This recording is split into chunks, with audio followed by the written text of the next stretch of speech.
En el principio creó Dios los cielos y la tierra. Así inicia el relato del Génesis, una afirmación poderosa que resuena en la historia de la humanidad.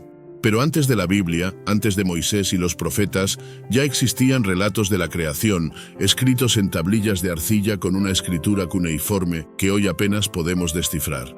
En las ciudades de Sumer, miles de años antes de la redacción de la Torá, se contaban historias de dioses que gobernaban los cielos y la tierra. Uno de estos dioses, Enlil, tenía un papel que resulta inquietantemente similar al del dios bíblico. Señor del viento y la tormenta, era el soberano de los cielos, el que decretaba el destino de los hombres y el que, en su ira, podía desatar diluvios y castigos. Los sumerios fueron la primera gran civilización conocida en la historia de la humanidad, y en sus textos más antiguos se narra cómo el mundo fue moldeado por fuerzas divinas. En el principio, según ellos, el universo estaba en caos, sin forma ni orden. De este caos emergieron dos entidades primordiales: An, el dios del cielo, y Ki, la diosa de la tierra.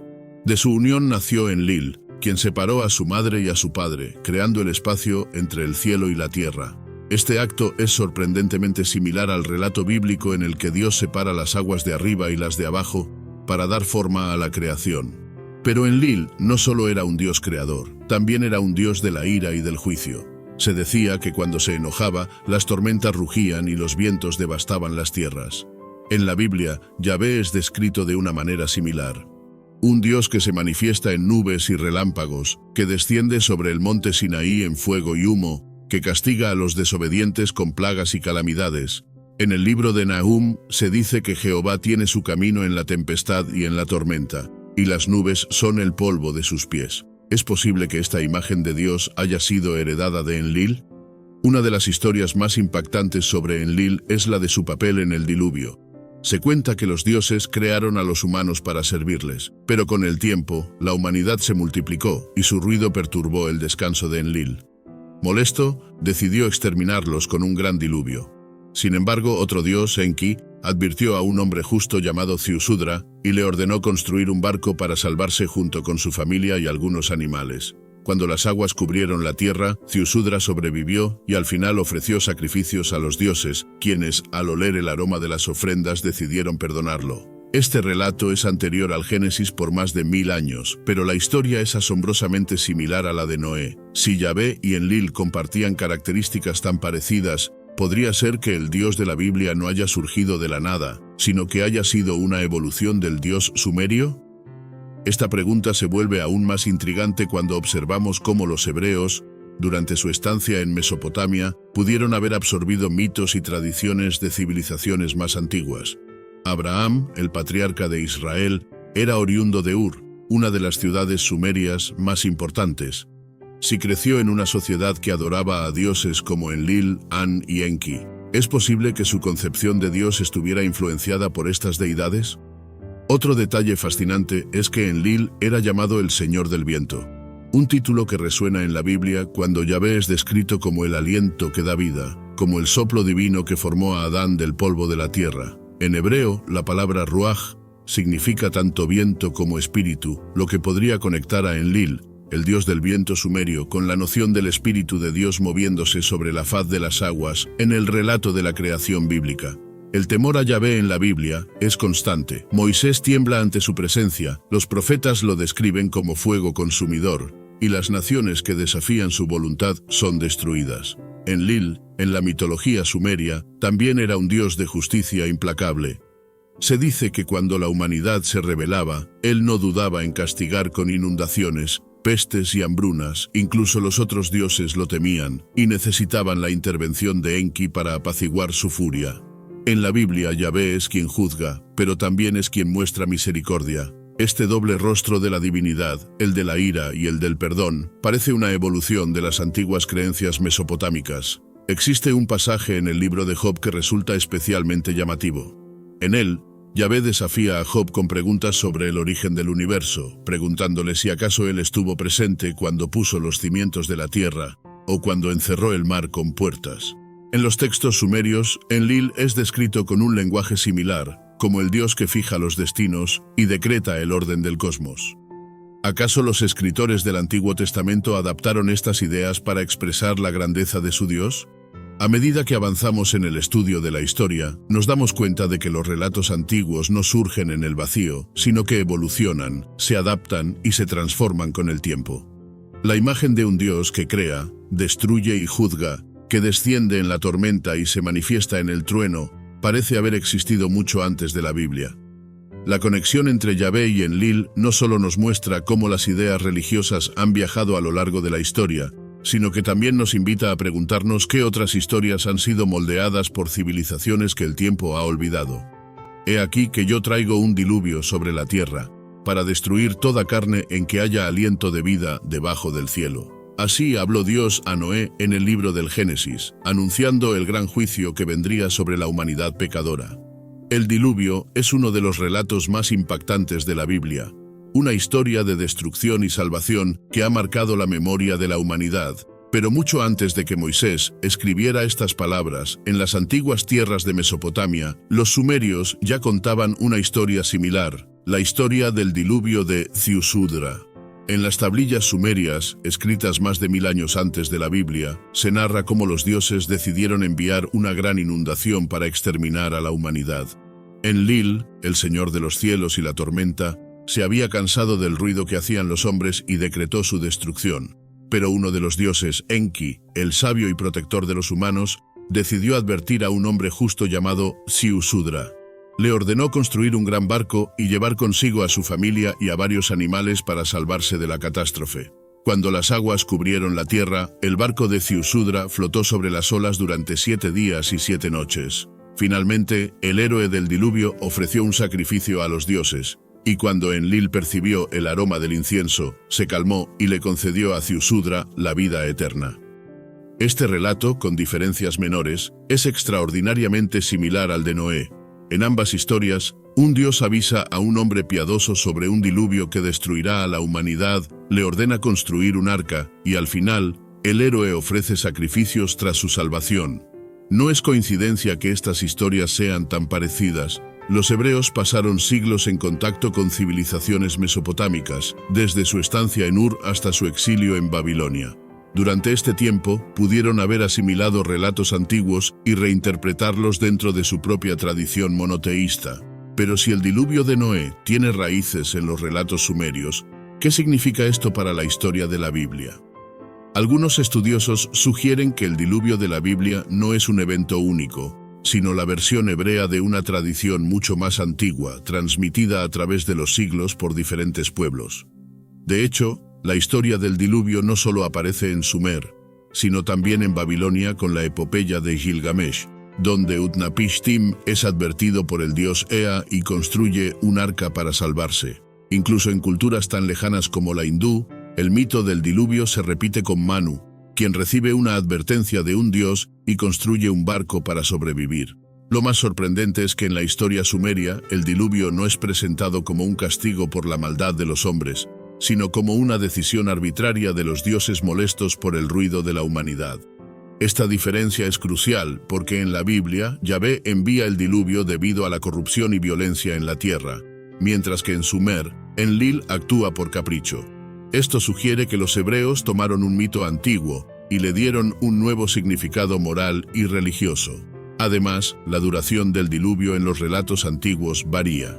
En la Biblia, el diluvio dura 40 días y 40 noches, mientras que en la epopeya de Gilgamesh dura 7 días, y en la versión sumeria también son 7 días. ¿Por qué esta diferencia? Es posible que los redactores hebreos hayan modificado el número para ajustarlo a la simbología bíblica, donde el número 40 representa un tiempo de prueba y purificación, como los 40 años que Israel pasó en el desierto, o los 40 días que Jesús ayunó en el desierto. Otra curiosidad es el envío de las aves. En la Biblia, Noé envía un cuervo y luego una paloma para ver si las aguas han retrocedido. En la epopeya de Gilgamesh, Utnapishtim también envía un cuervo y una paloma. Este detalle muestra que la historia fue transmitida de generación en generación, con pequeñas modificaciones pero con la misma esencia. Si el relato de Noé tiene tantas similitudes con las historias sumerias, ¿qué significa esto para la Biblia? Algunos podrían pensar que esto desacredita la autenticidad del relato bíblico, pero en realidad lo que nos muestra es cómo los escritores del Génesis tomaron una tradición antigua y la reformularon dentro de una nueva visión teológica. En lugar de dioses caprichosos, la historia de Noé nos presenta un Dios justo que castiga el pecado, pero que también ofrece una nueva oportunidad para la humanidad. Lo que hace único al relato bíblico no es su originalidad, sino su mensaje. En Sumer, los dioses destruyen la humanidad sin una razón moral clara, pero en la Biblia, Dios envía el diluvio como una forma de restaurar la justicia en la tierra. Noé no es solo un superviviente, es un hombre justo que camina con Dios, un modelo de fe y obediencia. Pero aún hay más conexiones entre la historia del diluvio y la cultura sumeria. En las tablillas de Mesopotamia, después del diluvio, el héroe es recompensado con la inmortalidad, algo que en la Biblia no ocurre con Noé. Sin embargo, el Génesis menciona que después del diluvio, los hombres vivieron vidas extremadamente largas, lo que podría ser un eco de la tradición mesopotámica donde los sobrevivientes del diluvio eran vistos como semidioses. Además, después del diluvio, Noé planta una viña y se embriaga con su vino, lo que resulta en un episodio extraño donde uno de sus hijos, Cam, lo ve desnudo y recibe una maldición. Esta historia ha desconcertado a los estudiosos durante siglos, pero algunos creen que puede estar relacionada con antiguos rituales sumerios de fertilidad y embriaguez. En Mesopotamia, la embriaguez estaba relacionada con el contacto con lo divino, y en algunos mitos, los dioses beben vino para celebrar la renovación del mundo. El relato del diluvio es solo una de las muchas historias bíblicas que tienen paralelos con los mitos sumerios. Sin embargo, lo importante no es si la historia es original o no, sino el mensaje que transmite. La Biblia tomó un antiguo relato y le dio un propósito espiritual, mostrando a un Dios que no solo destruye, sino que también salva y renueva la creación. El estudio de estos textos antiguos nos permite comprender mejor nuestras propias creencias y cómo las civilizaciones han influenciado unas a otras a lo largo del tiempo. Si quieres seguir descubriendo los secretos ocultos detrás de la Biblia y su relación con las antiguas civilizaciones, suscríbete al canal y activa las notificaciones para no perderte los próximos videos. Hay mucho más por explorar en la historia de los sumerios y su impacto en la religión judeo-cristiana. Desde tiempos inmemoriales, el hombre ha intentado comprender a su creador, aquel ser supremo que gobierna los cielos y la tierra, que sopló vida en el barro y formó al primer ser humano. La historia de Yahvé, el Dios de Israel, se remonta a las páginas de la Biblia, pero si escarbamos más profundo en los registros antiguos, descubriremos algo sorprendente. Yahvé pudo haber tenido un origen mucho más antiguo, un origen que se entrelaza con los dioses sumerios y la mitología de la antigua Mesopotamia. Los sumerios, quienes habitaron la fértil región entre los ríos Tigris y Éufrates, fueron los primeros en desarrollar un sistema de escritura y plasmar sus creencias en tablillas de arcilla. En ellas describieron a sus dioses, seres poderosos que gobernaban el universo, y entre ellos había un dios del cielo llamado An, un dios de la tormenta y el viento llamado Enlil, y un dios de la sabiduría llamado Enki. Lo fascinante es que algunos estudiosos han sugerido que Yahvé comparte características con estos dioses sumerios, en especial con Enlil. Enlil era el señor de los cielos y la tormenta, un dios colérico pero también protector de la humanidad. En varios textos antiguos se le describe como aquel que entrega las leyes divinas a los reyes, aquel que decide el destino de los hombres y aquel que castiga la desobediencia con furia implacable. En la Biblia, Yahvé también se presenta como un dios celoso, temible y poderoso, que desata tormentas sobre Egipto, abre el mar rojo con su aliento y guía a su pueblo a través de la columna de fuego y la nube. Pero la conexión no termina ahí. En las historias sumerias, Enlil es el responsable del gran diluvio que destruyó a la humanidad, un castigo divino para purificar la tierra. En la Biblia, Yahvé hace lo mismo con el diluvio de Noé, mostrando un paralelo innegable entre ambas narraciones. Un dato curioso es que en algunas inscripciones, Enlil es llamado el Señor del Trueno, un título que también se le otorga a Yahvé en la Biblia. En el libro de los Salmos se dice: «La voz de Yahvé resuena sobre las aguas, truena el Dios de gloria». Esta imagen de un Dios que habla a través de la tormenta, que se manifiesta en el fuego y en los vientos, es una de las características principales de Enlil, y curiosamente, también lo es de Yahvé. Sin embargo, existe otra teoría intrigante: la conexión de Yahvé con el dios edénico de los sumerios, Enki. Enki es el dios de la sabiduría, aquel que entrega el conocimiento a la humanidad. En la Biblia, Dios planta el Edén y coloca en su centro el árbol del conocimiento del bien y del mal. ¿Es posible que esta historia tenga un origen en las creencias sumerias? En la mitología mesopotámica, Enki es el creador del primer hombre, modelándolo a partir de la arcilla. Y también es quien revela secretos divinos a los humanos. En el Génesis, Yahvé crea al hombre del polvo de la tierra y le da el soplo de vida. Ambas narraciones presentan una deidad que otorga vida y conocimiento, pero con una diferencia crucial. En el relato bíblico, el conocimiento es prohibido y su búsqueda conlleva una maldición, mientras que en los textos sumerios, el conocimiento es un don divino que los dioses entregan libremente. Esto nos lleva a otro punto clave, el nombre de Dios. En la Biblia, cuando Moisés se encuentra con la zarza ardiente y pregunta el nombre del Creador, recibe una respuesta enigmática. Yo soy el que soy. Este nombre, Yahvé, ha sido motivo de debate durante siglos. Algunos eruditos han sugerido que podría derivar de una raíz semítica que significa ser o existir, pero hay quienes creen que podría tener una conexión con nombres de dioses más antiguos. En la antigua Canaán, antes de que los israelitas establecieran su monoteísmo, los pueblos de la región adoraban a un dios supremo llamado El, una deidad que también aparece en la Biblia como El Elión o Dios Altísimo. Este El era el padre de una multitud de dioses menores, entre ellos Baal, el dios de la tormenta, y Asherá, una diosa madre. Curiosamente, en los primeros escritos hebreos, Yahvé parece haber sido una deidad entre muchas, hasta que su culto se convirtió en el único permitido. En la arqueología se han encontrado inscripciones antiguas donde se menciona a Yahvé y su Asherá, lo que sugiere que en algún momento Yahvé pudo haber sido adorado junto a una diosa. Este es un punto polémico, ya que la Biblia condena el culto a Asherá y a otros dioses cananeos, pero las pruebas arqueológicas sugieren que en sus primeras etapas, la religión hebrea pudo haber tenido influencias politeístas. Entonces, si Yahvé comparte características con Enlil, Enki y los dioses cananeos, ¿cómo se transformó en el único Dios de Israel? La respuesta podría encontrarse en la historia del pueblo hebreo. Cuando los israelitas fueron llevados al exilio en Babilonia, estuvieron expuestos a las creencias mesopotámicas y pudieron haber adoptado elementos de sus mitos, reformulándolos en su propia tradición. El exilio en Babilonia fue un punto de inflexión para la fe hebrea. Durante este periodo, los escribas recopilaron y organizaron los textos sagrados, estableciendo el monoteísmo de forma definitiva.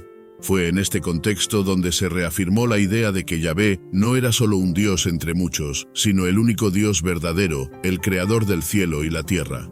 Otro punto clave es el monte Sinaí. En la Biblia, Moisés recibe la ley en lo alto de la montaña, rodeado de fuego, humo y truenos.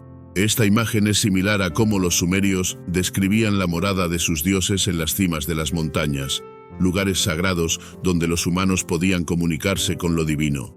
Además, la entrega de los mandamientos es otro detalle que tiene ecos en las antiguas tradiciones mesopotámicas. En las tablillas sumerias, Enlil y otros dioses entregaban códigos de leyes a los reyes, estableciendo normas para gobernar con justicia. El Código de Hammurabi, escrito en Babilonia siglos antes del Éxodo, también presenta a un dios entregando leyes a su pueblo, lo que refuerza la idea de que la historia de Moisés pudo haberse inspirado en relatos más antiguos. Si observamos con atención, vemos que la Biblia no surgió en un vacío, sino en un mundo donde las ideas, mitos y religiones estaban en constante intercambio. Los hebreos tomaron elementos de los sumerios, acadios, babilonios y cananeos y los adaptaron para crear una identidad única, centrada en la adoración de un solo Dios. Entonces, ¿qué significa todo esto? ¿Quiere decir que la Biblia es solo una recopilación de mitos antiguos? No necesariamente. Lo que nos muestra es que la historia de Yahvé es una evolución, un proceso en el cual un Dios entre muchos se convirtió en el único, el eterno, el incuestionable. El estudio de estos textos nos permite entender mejor la raíz de nuestra fe y cómo las civilizaciones antiguas han influenciado la manera en que concebimos a lo divino. Saber de dónde viene la historia de Yahvé no debilita la fe, sino que la enriquece, permitiéndonos ver la grandeza del desarrollo espiritual de la humanidad a lo largo de los siglos. Si quieres seguir descubriendo los secretos ocultos detrás de la Biblia y su conexión con las civilizaciones más antiguas del mundo, suscríbete al canal y activa las notificaciones. La historia de Yahvé es una de las más fascinantes y complejas de la humanidad, no solo por su impacto en las civilizaciones posteriores, sino porque nos obliga a mirar hacia el pasado y preguntarnos, ¿de dónde viene realmente esta idea de un Dios único y todopoderoso? A medida que exploramos los rastros dejados por las antiguas culturas, nos encontramos con que la imagen de Yahvé no surgió en un vacío, sino que evolucionó a partir de una red de mitos, creencias y símbolos que se remontan a los sumerios, acadios, babilonios y cananeos. Para entender esta transformación, es crucial observar cómo Yahvé fue representado a lo largo de los siglos. En los textos más antiguos de la Biblia, especialmente en los primeros libros del Antiguo Testamento, Yahvé aparece como un Dios guerrero, un Dios de la tormenta que lidera a su pueblo a la batalla y destruye a sus enemigos con fuego y azufre. Esta imagen recuerda a Enlil, el dios sumerio de la tormenta, pero también tiene ecos de Baal, el dios de la guerra y la fertilidad venerado por los cananeos. Baal era descrito como el que cabalga sobre las nubes, aquel que hace llover sobre la tierra y asegura la cosecha. Curiosamente, en la Biblia, esta misma frase se usa para describir a Yahvé. En el Salmo 68 se dice, «Cantad a Dios, cantad salmos a su nombre, alabad al que cabalga sobre las nubes».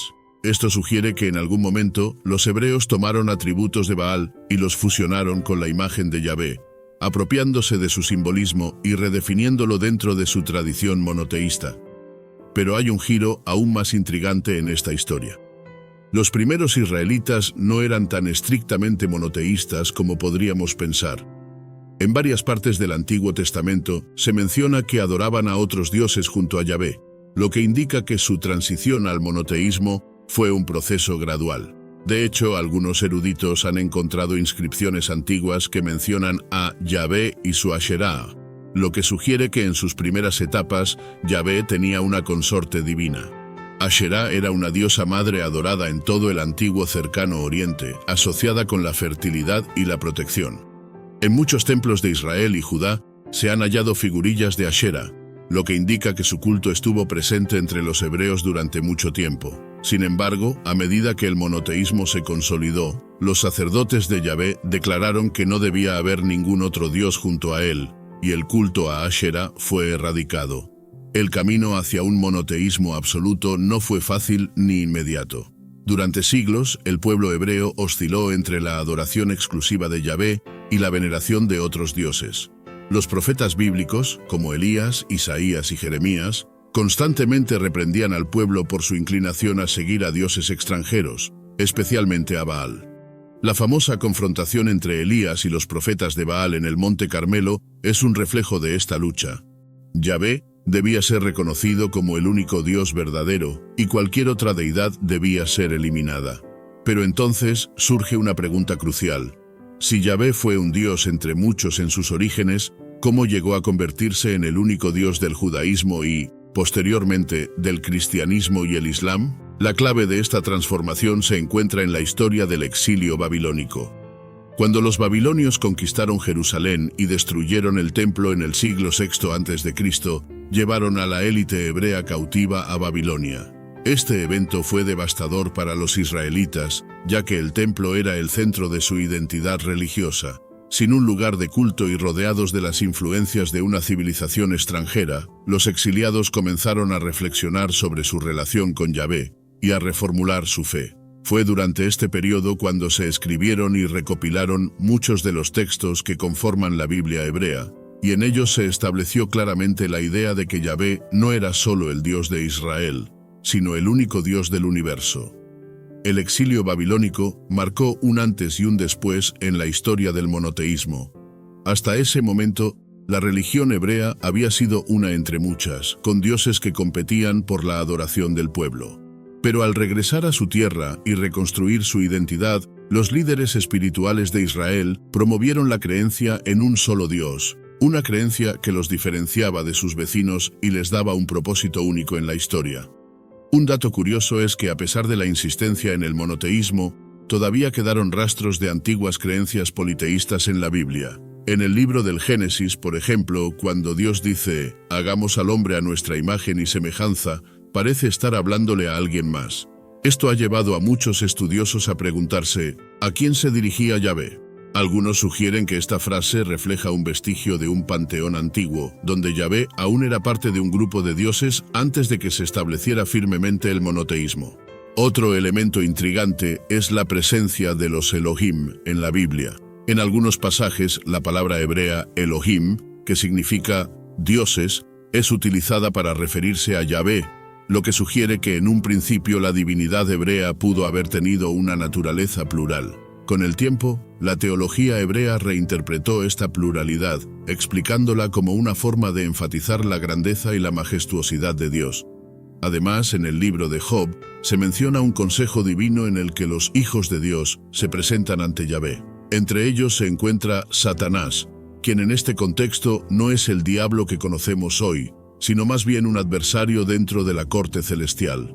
Esta imagen recuerda a las antiguas asambleas de dioses en la mitología mesopotámica, donde los dioses menores servían al Dios supremo en el gobierno del mundo. Entonces, si Yahvé pasó de ser un dios entre muchos a convertirse en el único Dios, ¿qué papel jugaron las influencias extranjeras en esta transformación? La respuesta se encuentra en la influencia persa. Cuando los persas derrotaron a Babilonia y permitieron que los judíos regresaran a su tierra, trajeron consigo una visión religiosa diferente. El zoroastrismo, la religión dominante en Persia, enseñaba que existía un solo Dios supremo, Ahura Mazda, quien gobernaba el universo en una lucha constante contra las fuerzas del mal. Esta idea de un único Dios que gobierna el cosmos influyó profundamente en la teología judía y reforzó su visión monoteísta. A partir de este punto, Yahvé ya no solo era el Dios de Israel, sino el Dios de toda la humanidad, el creador del cielo y la tierra. Esta idea preparó el terreno para la aparición del cristianismo y el islam, religiones que llevarían el monoteísmo a nivel global. La historia de Yahvé es, en última instancia, la historia de cómo la humanidad ha buscado comprender lo divino a lo largo del tiempo. Desde sus orígenes en las tormentas de Mesopotamia hasta su papel como el Dios único de las grandes religiones del mundo, Yahvé ha sido un reflejo de las creencias, esperanzas y miedos de las civilizaciones que lo adoraron. Lo fascinante de este recorrido es que nos muestra cómo las religiones no son estáticas, sino que evolucionan con el tiempo, absorbiendo influencias, reinterpretando mitos y adaptándose a las necesidades espirituales de cada época. Conocer estas conexiones no disminuye la fe, sino que la enriquece, permitiéndonos ver la inmensa red de influencias que han dado forma a la visión moderna de Dios. Si te apasiona descubrir los secretos ocultos en la historia de la humanidad y quieres seguir explorando estos temas, suscríbete al canal y activa las notificaciones. Cada semana analizamos nuevos enigmas que nos acercan a la verdad sobre nuestros orígenes espirituales. La historia de Yahvé es un relato de transformación, de adaptación y de consolidación de una identidad que marcaría el destino de la humanidad. Desde las primeras menciones en antiguos textos hebreos hasta su consolidación como el único Dios del judaísmo, el cristianismo y el islam, la evolución de esta divinidad es una ventana a la forma en que las sociedades han entendido lo divino. Pero hay algo aún más intrigante en este relato, el papel de la influencia sumeria, acadia y cananea en la construcción de la imagen de Yahvé. Si nos adentramos en la historia de los sumerios, encontramos que su panteón estaba dominado por dioses que regían cada aspecto de la vida y del cosmos. Entre ellos, Enlil era el señor del viento y las tormentas, y Anu era el dios supremo del cielo. Pero quizás la figura más importante para entender el origen de Yahvé es la de Enki, el dios de la sabiduría y del conocimiento, quien también era conocido como el protector de la humanidad. Enki era considerado el benefactor de los humanos, aquel que intervenía en momentos clave para salvarlos de la ira de otros dioses, un papel similar al que Yahvé desempeñaría más adelante con su pueblo elegido. A medida que los acadios y los babilonios tomaron el control de Mesopotamia, el panteón evolucionó, y Marduk emergió como el dios supremo en la cosmogonía babilónica. Marduk era descrito como un dios guerrero, aquel que derrotó a Tiamat, la diosa del caos, y estableció el orden en el universo. Esta narrativa tiene paralelismos sorprendentes con la historia de Yahvé en la Biblia, donde el caos primordial es vencido por la palabra divina, y el mundo es creado a partir de la voluntad de Dios.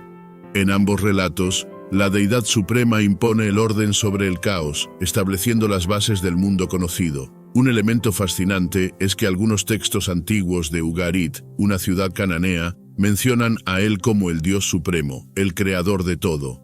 En la Biblia, el nombre Elohim es utilizado para referirse a Dios, y esta palabra tiene una clara conexión con él, el Dios principal de los cananeos.